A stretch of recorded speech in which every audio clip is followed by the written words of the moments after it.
um, page 981 na registered child sa ABC or sponsored child. Then, nag-graduate lang ako last year, hindi kasi nakabot na ako sa 22 years old. Then, bago tanan, ako po pasalamatan mga dapat ko pasalamatan ng tao today. So, kinahatag ko na yan ng pasasalamat, pagdayaw, grasya, honor sa atong Diyos na buhay. Na ako si Jesus Christ. Palakpakan na ko na siya. Dahil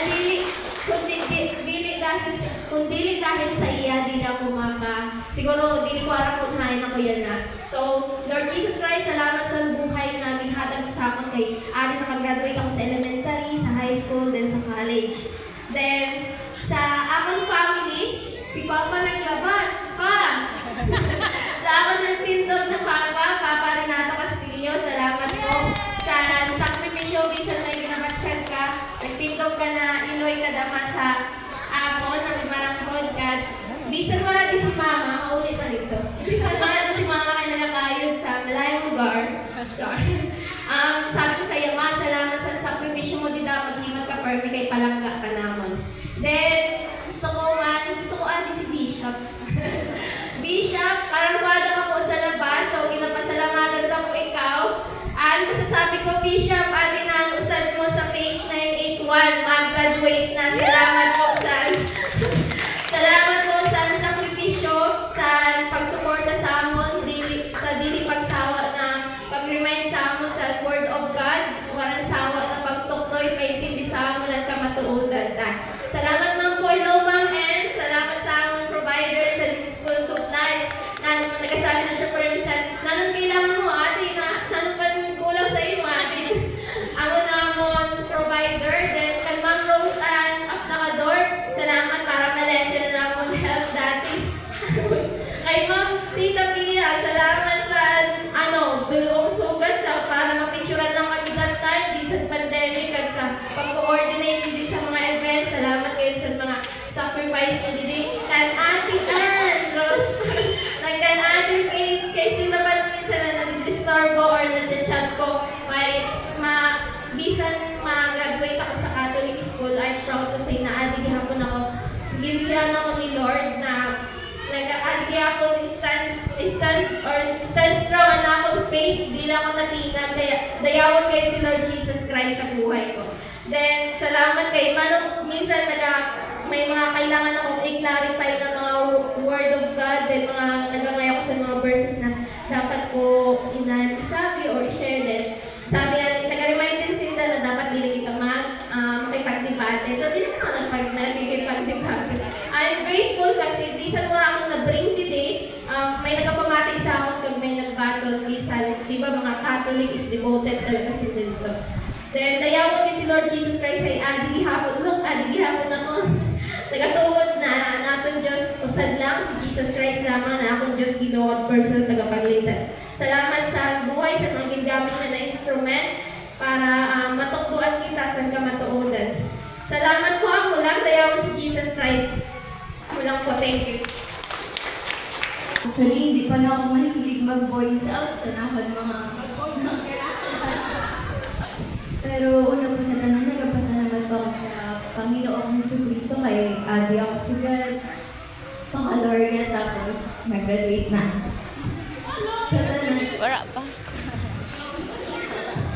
Sa akin,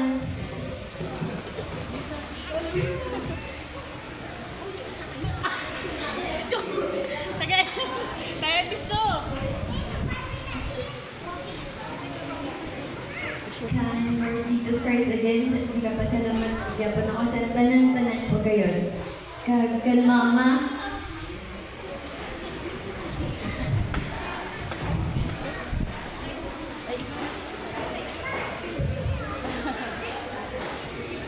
Kaya mo yan. Sige lang. salamat po, Ma.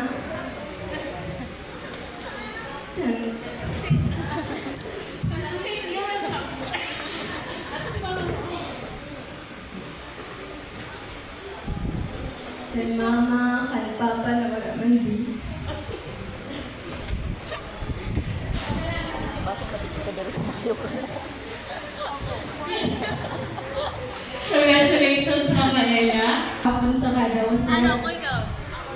taga-paelo pa lang, matamis na ako. Isa. Una-una po sa tanan, nagpasalamat po ako sa Lord Jesus Christ sa buhay po, sa padayon niya na pag-provide, pagpaghatag sa busog. Dili po ako estudyante dili sa simbahan. So, bago lang po ako nag-abot dili mga year 2022. So, nagkadi po ako, share lang po siya. Sige, go. Nagkadi po ako sa Lina Simbahan, first year college, kag second sem po sinto. Dili arang ni mama na dili na ako nag-aklase.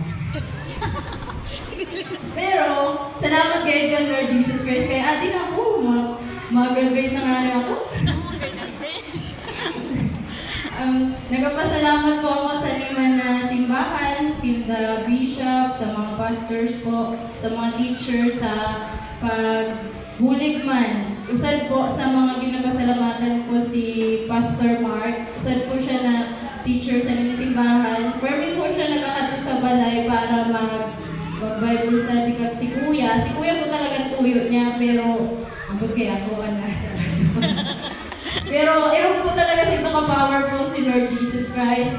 Kaya nagpasalamat kayo po ako, naging tagaan niya ako sa kalinawan, sa knowledge po. Salamat kayo po sa iya kag kung dili po dahil sa iya, dili po ako maabot sa iyo. Kaya dili ko kayo po.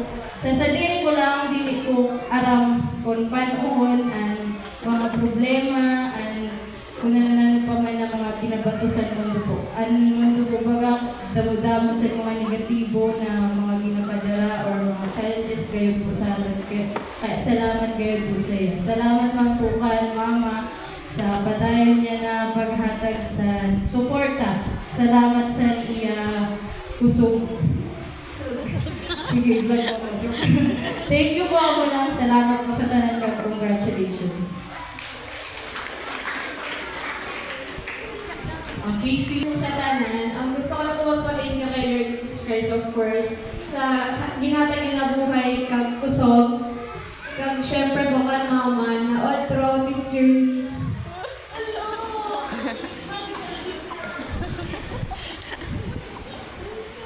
Na all throughout this journey, never niya ako pabayaan, never siya nag-give up sa ako.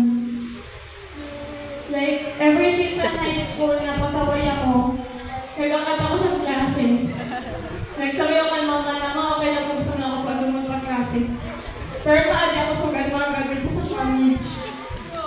Kagta na naging sabi ko sa'yo maging pangako ko sa'yo na ito kapag natin na magkaupon. Kag syempre kay Bishop, thank you po sa mga pastors, sa kinamam, kag sa akong mentor, cooperating teacher and friend, kag Ma'am Rose at Sakador, na ada per pinagasuporta kag naga-pusha ako na yung wala nakakad-visit. Thank you po. Pero santo, sabi ko kay Lord, gusto ko mas kinano lang mo sa baton, okay lang sa akin.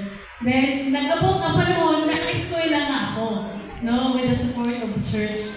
Then, habang nag-klase ako, nagkaigo nga ako anak after 8 years. Kaya ganun ka faithful ang Lord kung faithful naman sa iya. Kaya I just want to glorify the Lord Jesus Christ sa akong buhay, sa mga supporter na ginhimo niya, like the church, ang akong family sa church. Silently, they are my strong supporter talaga. And syempre, sa akong asawa, no, na akong masasabi na left wings, na akong dili dahil sa iya, kung minsan, wala na akong kusog maglabas sa uniform, siya ang nagalabas sa uniform. Kung wala na akong time mag-alaga sa akong baby, pinagatrabaho, nag-eskwela, siya ang ada para mag-support gayon. Kaya, pasalamat kayo ako sa inyo na tao, Renel. Mas kinala ka na, thank you so much. And salamat man sa ating bishop, no, na